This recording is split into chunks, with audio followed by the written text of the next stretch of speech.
Hi, good morning, everybody. This is Dory. Welcome back to my YouTube channel. My cat is trying to get on my lap. If you've seen previous videos, this is one of my kittens I got for Christmas. Her name is Precious, and at the moment I'm filming, she's not so precious. So anyhow, so if you are new here, welcome to my channel for the first time. If you are coming back, welcome back. I had vertical sleeve gastrectomy, which is a weight loss surgery for those of you who may not know about that. My highest weight was 333.5, and I had surgery on September 12th, 2016 with Dr. Darren Tischler from Hartford Hospital in Hartford, Connecticut. The day of surgery, I was 300.5. And today I weighed at 176. I have been bouncing the same 2 to 3 pounds for the past 2.5 weeks. It doesn't matter like how good I eat, if I get the extra protein, or if I am doing the whole keto. I have been in ketosis, as far as I know, for quite a while. I have the metal smell, the bad breath. It's all starting to leave my body now that the chemicals are coming out. Oh, this is funny. One of my other cats fell asleep. I'm going to show you. Hold on. She's sleeping sitting up. That's hilarious. Oh my gosh. Oh, let me turn you guys around again to me. Wow, that was funny. Sorry, I had to show you that. That's so funny. And she's the troublemaker that will always jump all over me. So I'm glad she's sleeping, sitting up there. I don't know how, but anyways, that is a side note. But so the same pounds is off and on and off and on. I'm not sure why. I do think it's because I am not 100% constipated, but I definitely have not been regular.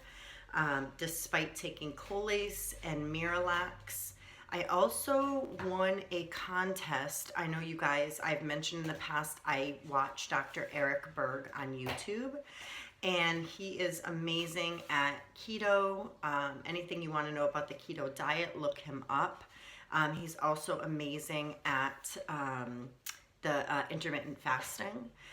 He just is a wealth of information. I joined a Facebook group, a closed group that he runs with his wife, and it's been great with a bunch of information. Well, on Instagram, he had a contest. He wanted like a before and after picture or something to do with keto, weight loss, health, anything. And you just had to hashtag Dr. Berg. And so I did it, and this was a contest that he ran for reaching 1 million subscribers on YouTube. So I did it. I was one of 20 winners. I got my package the other day. It is called a keto kit. It's over $100 worth of stuff that he sent. He sent his book. I think it's called The 7 Body Types. I haven't read it yet, but I have heard great reviews about it. So anyways, so I got the book, I got another pamphlet, I got a link to more information online. I got organic wheatgrass juice that he formulated. It's great. It doesn't taste so great, but the vitamins, it has a ton of potassium. I was really concerned like not getting enough potassium. We need like, I think it's 4,000 or 5,000, I think it's micrograms, maybe it's milligrams, but whatever, we need that per day. And I was getting like 200 maybe, nothing like I'm supposed to. And so drinking this wheatgrass juice that he formulated only has 1 gram of carbs, but it has 4,325 grams or micrograms of potassium. He also sent me a electrolyte powder. It's like you add it to your water. It's very fruity. I have to add apple cider vinegar because it's very sweet and fruity, and I have to add apple cider vinegar plus my water enhancers to even be able to drink it because it's so sweet. So I got that, and then he sent nutritional yeast tablets. I have to take 6 of those a day. It's just for all the B vitamins that you need, especially when you're doing keto, because all these things help you to switch over from, especially the electrolyte powder, it helps you to switch over from your body burning sugar to your body burning your own fat that's stored. And so that I think has been going great. Although the scale has been fluctuating between the 174 and 177, 178 some days, my clothes is fitting looser. I don't have to worry about not fitting into things. So I know I'm still losing inches. I'm still losing the fat around my belly. I can still tell that. I can tell, you know, I have more hanging skin, for lack of a better word, you know, in my inner thighs, my stomach a little bit. I know the front of my thighs, I definitely have to work on. I'm not getting any exercise besides the steps and the walking that I do daily. I definitely need to get over to the gym. I need to renew my membership at Planet Fitness and then just get on the treadmill and start training. I am doing a 5K run with my 9-year-old daughter. She did it, when we do the run, she'll have turned 10. But she did it last year. It's called Girls on the Run. When she crossed the finish line, I remember I got very emotional, even talking about it now. And then on a previous video that I did last year, just what that meant to me, that the cycle is broken in this generation. Like, I'm not going to allow my children not to be educated enough in food and exercise and nutrition to slip through the cracks and become obese. So anyhow, my husband is doing well. He is 2 pounds away from goal to be able to call the recruiter, to be able to start the process of getting into the Air National Guard. We have a friend who was a recruiter for years and years, and he is guiding him through. He's now a sergeant in the Air Force. He goes to church with us. He is a member of our church, and we're very close to him and his family. So he's been really guiding my husband. The weight for myself fluctuating, I think it could have to do with stress over the last about 2.5 weeks. Have been really stressful. I haven't come and done a video. I haven't really had time. I haven't had the emotional stability to be able to do a video. We've had a lot of issues with finances. We've had a lot of issues with our cars being, one was off the road, one was still, actually today we should be picking it up. It was at the mechanic. We've had a lot of conflicting things of what's wrong with our truck. I drive a Ford Expedition Eddie Bauer edition. I love my truck.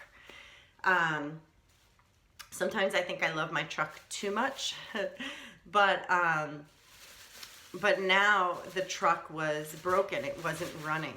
And at the same time that this happened, we had brought it to a mechanic who told us it was the fuel pump and they wanted about $700. At the time, we did not have the $700. I was stressed out how we were going to get the $700, how I was going to be able to run errands with our children. There is my husband and I, and we have 4 children at home. And not having a vehicle big enough to fit everybody was a huge stress. On top of that, the end of last year, I had been informed from the Registry of Motor Vehicles in my state that I had outstanding excise tax from years and years and years ago that I just forgot about, didn't listen, didn't see bills, whatever, totally on me. But it totaled $1,100 with the fees and penalties and everything, which meant that I could not register our other vehicle, which is the one that my husband primarily drives, and it's a Mazda 3, very low to the ground, sportier, faster vehicle. And so we were not able to register it since November 1st of last year. Totally our fault, totally not acceptable, but we continued to drive that vehicle.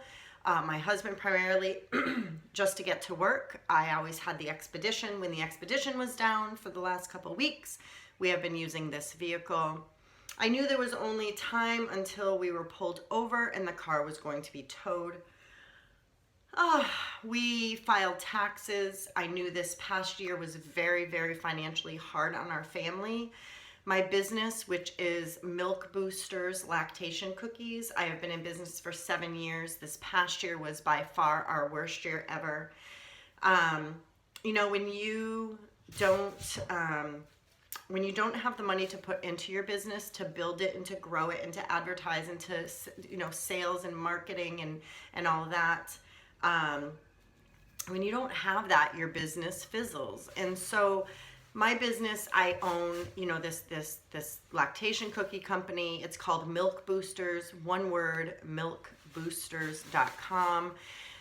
It basically, I use all organic, natural ingredients to make the most delicious cookies. They are healthy. They have flaxseed and brewer's yeast and whole oats and organic, and they're fantastic. But they help women who are breastfeeding to make more nutritious breast milk. So when they go back to work, they have more to pump and they can still feed their baby without having to supplement formula. Or anything like that. I have helped many moms of twins to successfully breastfeed their children 1 year and beyond. I have helped 2 of my customers over the last 7 years had triplets. They were able to nurse their triplets for a full year, which is extraordinary.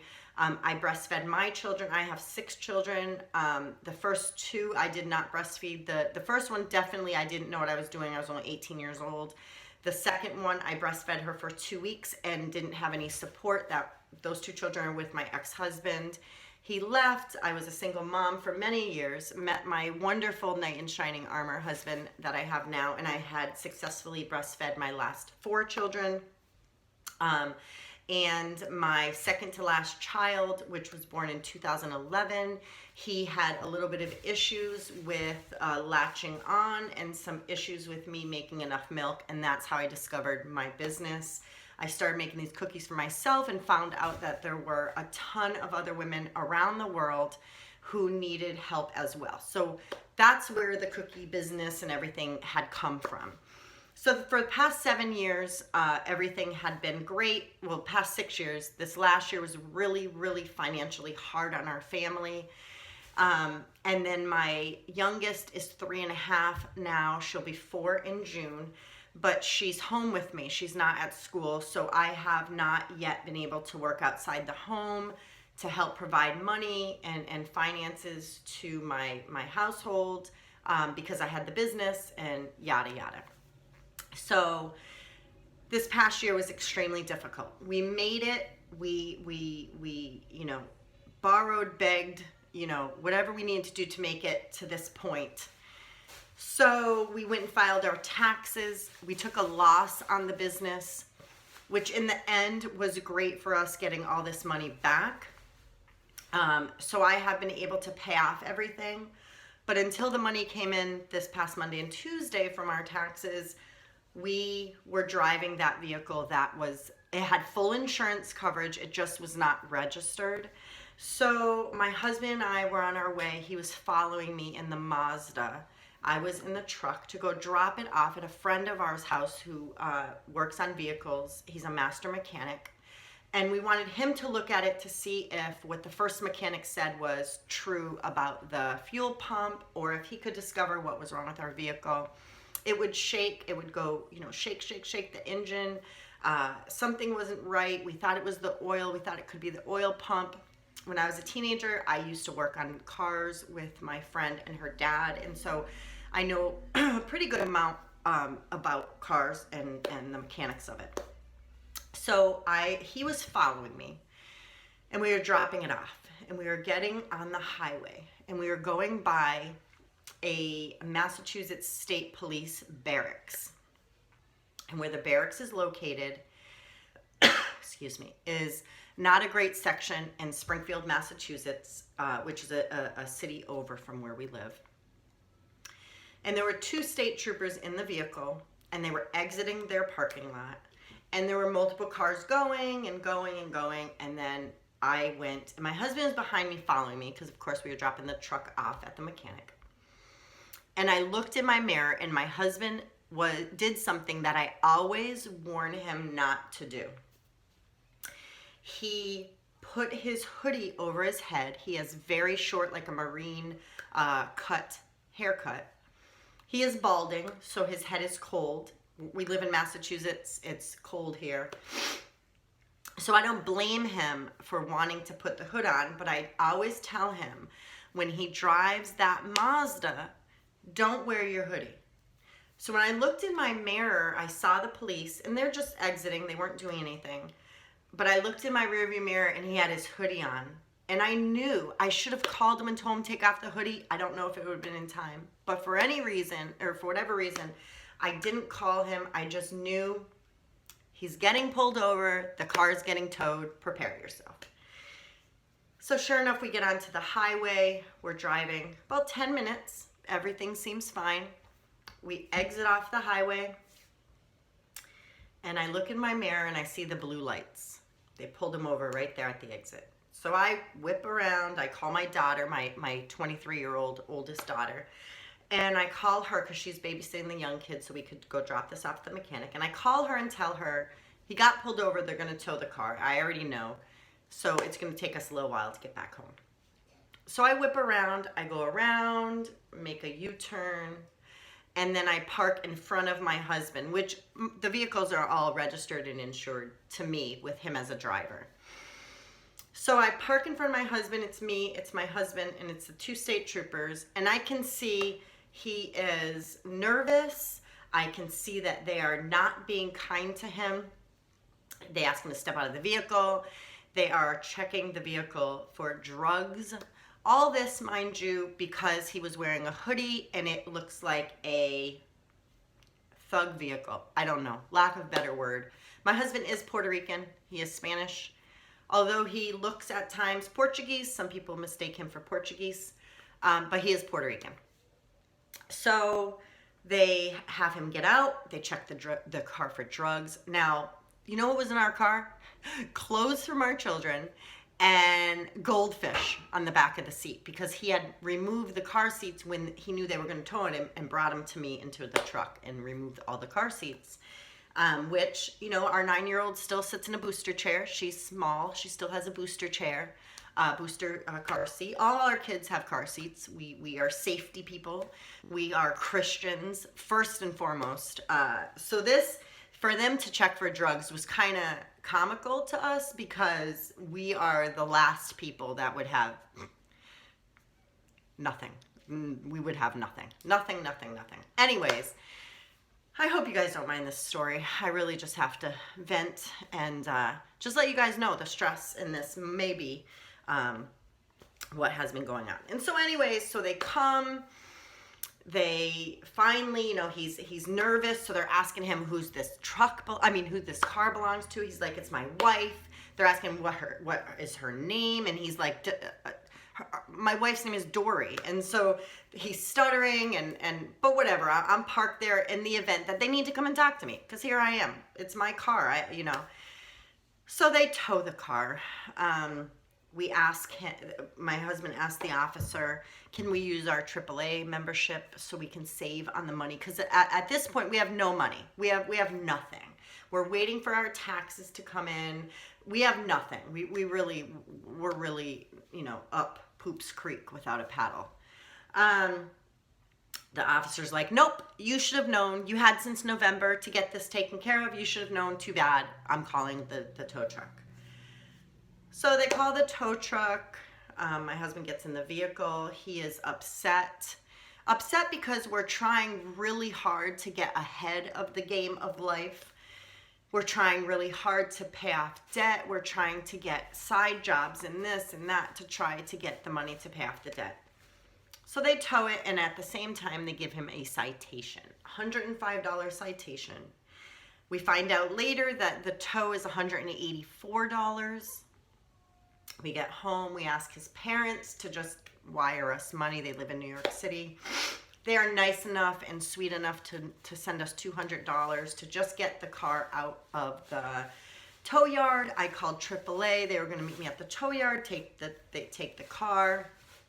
I get there after, having problems with the Western Union at this certain grocery store I went to. I get to the tow yard. I give the lady the $184. She says to me, is the car registered now? And I said, no, it's not. We're waiting for our taxes. It will be. We just need it towed on a flatbed home, and we're just going to park it. She said, no, we can't do that. We can't release it. It's not registered. I said to her, but they don't care. They don't check if it's registered. We're only taking it 10 minutes down the street. Park it in our yard, please. She would not budge. So I did the only thing I could do at that point is bawled. I bawled my little eyes out, cried, and all I could say to her was, life sucks. Life sucks. Life sucks. I cried. Then I left and went out to the expedition. Mind you, that we were dropping off the mechanic that at this point was still not fixed, but we have to drive it because we don't have any other choice. So I go out to the truck, bawling my eyes out, tell my husband they will not release our Mazda. Every day it sits there, it's an additional $35. So I go home. We're trying to figure out what's happening. We're praying. We are asking God to help us, to give us wisdom. We know that we did wrong by not having the car registered. We just didn't think we had another alternative because we didn't have the finances to do so, to pay off all that money. So anyway, so we know we are reaping what we sowed. We are crazy at this point. So we're praying. We're like, okay, how's this going to work? We find a private tow company who will tow the vehicle on a flatbed to our home for $70. Luckily, God always provides. No matter how messed up we are or how much we mess up, God provides. I was babysitting a friend of mine's son, and I had him all day that day, and she came and she paid me, and it was $70. Actually, it was $75. The tow was $65. I gave him a $5 tip, so it was $70 to get this car home. It got home, everything. It was parked, great. We're trying to figure out how to get our expedition still fixed, not have a vehicle. I will tell you, I am very, very fortunate and blessed that I give my children a ride.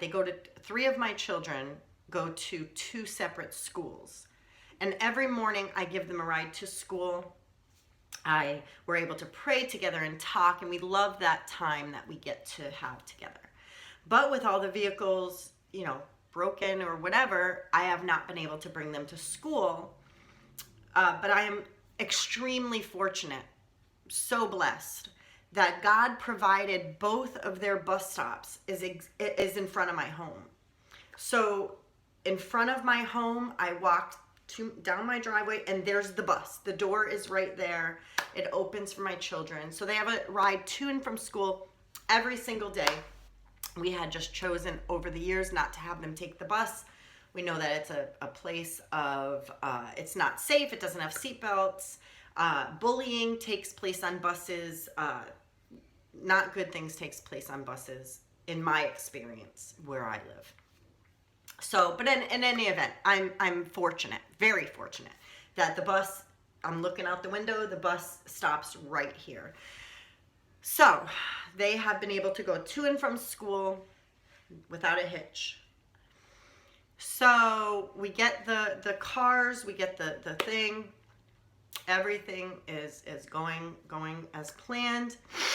And our taxes come in this past Monday. I rented a vehicle because having AAA, I get 1 day, I pay it up front. It was only $35 to rent a car, and AAA will reimburse me. So I just have to submit the receipt. So I rented a car on Monday just to go ahead. I had it for 24 hours. Go ahead, do my errands, everything. The expedition was at the mechanic. They were fixing whatever, trying to figure it out. And so I rented the car. So Monday I get my state tax in, which is the smaller of the two.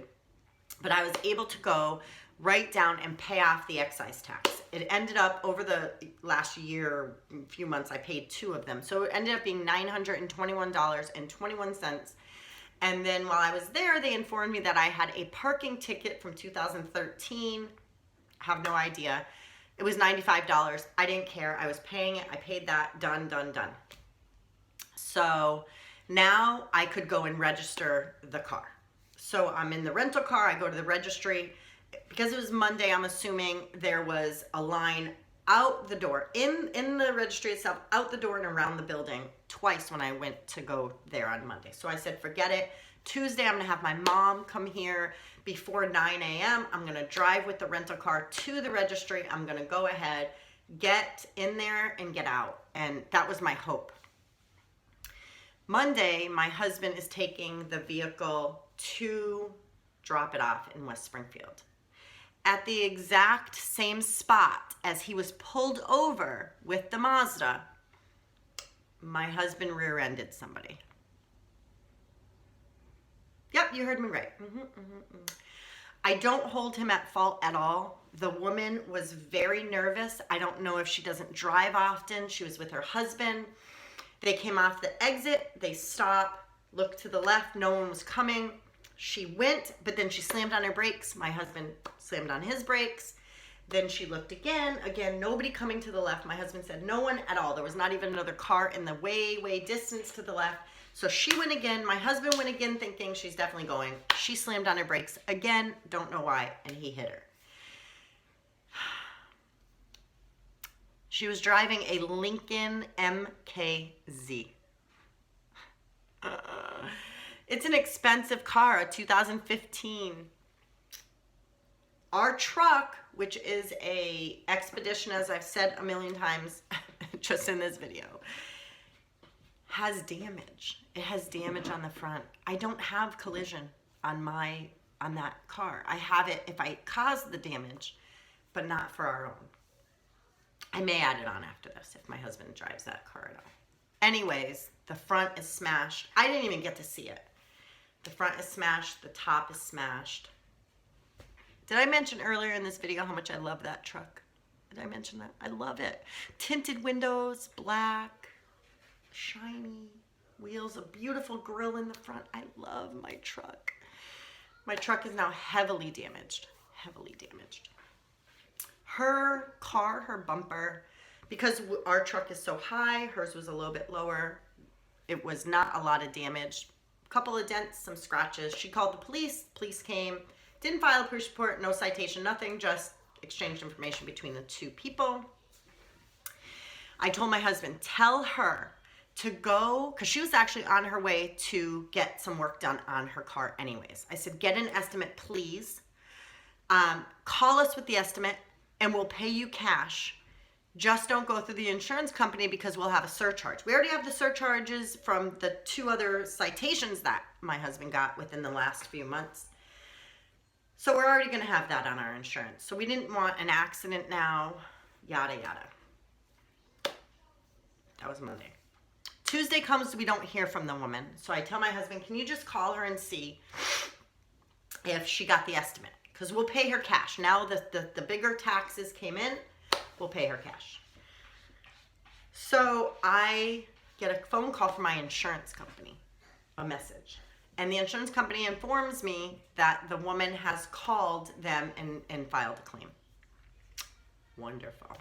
So I'm thinking I have a $500 deductible. I was hoping her damage was less than $500. I would have paid cash, no surcharge. I call the insurance back. I tell them what happened. I tell them how she slammed on her brakes once, then twice. And then the woman has the nerve to tell my husband that she has some exhaust damage. So I let the insurance company know that there's no way that she could have exhaust damage. Exhaust is located underneath the car. Our car is too high. Hold on, baby. Mommy's taping. Oh, okay. Hold on. Hi, guys. I'm back. Sorry, I had to take a moment for my 3.5-year-old to go potty. So anyhow, so in any event, that is what has been going on. I forgot even what part I'm up to. Yeah, I forgot. Oh, where he rear-ended her. And so she filed I called the insurance company, let the insurance company know what had transpired and how she was claiming that the exhaust was hit as well. And then I found out that I actually do not have a deductible. So I don't have to worry about it. So it's good I didn't pay her, and it's good that I don't have a deductible. If they choose to pay it for her, then they'll pay it. And I will have a surcharge, but there's really nothing I can do about it. It's it's penalty for driving around illegally. So that is what has been going on for the past couple weeks. So we got good news about the expedition yesterday. It is not the fuel pump. There is a tiny, tiny hole in the coolant, and the coolant has been spilling over onto the spark plugs and causing it to misfire. We also had to have ball joints done, and we had to have a coil spring done. We had brake pads put in. So the truck should be ready today. I think it's probably $800, $900 worth of stuff. That's fine. That's all fine and dandy. And so we'll get the truck back today, and I hope it drives as perfect as our friend said. And I was able to use my tax money and pay off all of our debt. I had a business loan that was originally almost $10,000. Well, it was actually only $8, and then they tack on all the fees and yada yada through PayPal. And so I was able to pay that off. I was able to pay off 2 credit cards down to 0. I only have, we don't have like car payments or anything like that. I paid all my utilities down. I paid, of course, the excise tax, the parking ticket, anything, the 2 citations, any of that. I paid everything off. And I was able to, we have one debt left, and that is our one credit card that I have, and it has about $3,500 on it, $3,400 or something to that effect. And so I'm going to just pay that down as much as I can. I'm going to ask you guys for your prayers for the continued success with my weight loss journey. I have lost about 160 pounds. So far, I really want to be down to 169 when I see my surgeon on March 19th, I believe. So I have 18 days to lose like 6 pounds or whatever. So I'm hoping that I can do it. I'm hoping that that works. But I'm going to also ask you guys for your prayers for, I'm going to take a leap of faith. I don't think I've ever mentioned in the last year and a half on any of my videos, but I never graduated from high school. I was 16 years old, thought I knew everything, had a little attitude, and my mother signed me out of school at 16. So I had been working since I've been 14, but 16 I really, worked. So I do not have a high school diploma, nor do I have a GED. So I am actually going to call the local college here in a city over from where I am. And I'm going to go and take the GED test without preparation. I'm just going to go see and take it. And usually if you fail the first time, they allow you to take a makeup test. And then I will go ahead and get tutored because I have a friend who tutors for the GED test. But I just want to go. I may pass it. I may, but with you guys' prayers, I will definitely do better than without your prayers. I can tell you that. So if you guys can just pray that happens. Every time I go to apply for a job and I put my resume, the next step is they want to know if I graduated from high school or if I have my GED, and I don't. And so that has really been holding me back from being able to go out into the workforce and help provide for my family. I have been home with my business for the 7 years. I have been working from home for the past, since October of 2009, since my 8-year-old was born. And I went on maternity leave. I worked for Bank of America at the time. So I have skills. I have a great work ethic. I don't, leave and whatever. I don't take time off. So if you guys can just pray for that, that is my next mission that I am embarking on. I want to be able to be debt free within the next 6 months to a year, which will only require me to pay off that one credit card down to zero and not charge on the other cards. I want to be able to be debt, secure in finances for the future. I'm 45 years old. My husband is 33, and we need to do stuff now to make sure. And if you guys can just keep him in your prayers for the military and for a job that he interviewed with that he really, really wants, that would be great. Here's my kitty. She's a pain. That's the one that was sleeping earlier in the video. So anyways, that is it. I'm sorry I rambled for so long. I hope you guys stuck with me to the end of this video. Tomorrow I have a Stitch Fix that is being delivered, and that'll be fun. So I'll be back tomorrow to film that. I will talk to you guys later. Say bye. Bye, Shadow.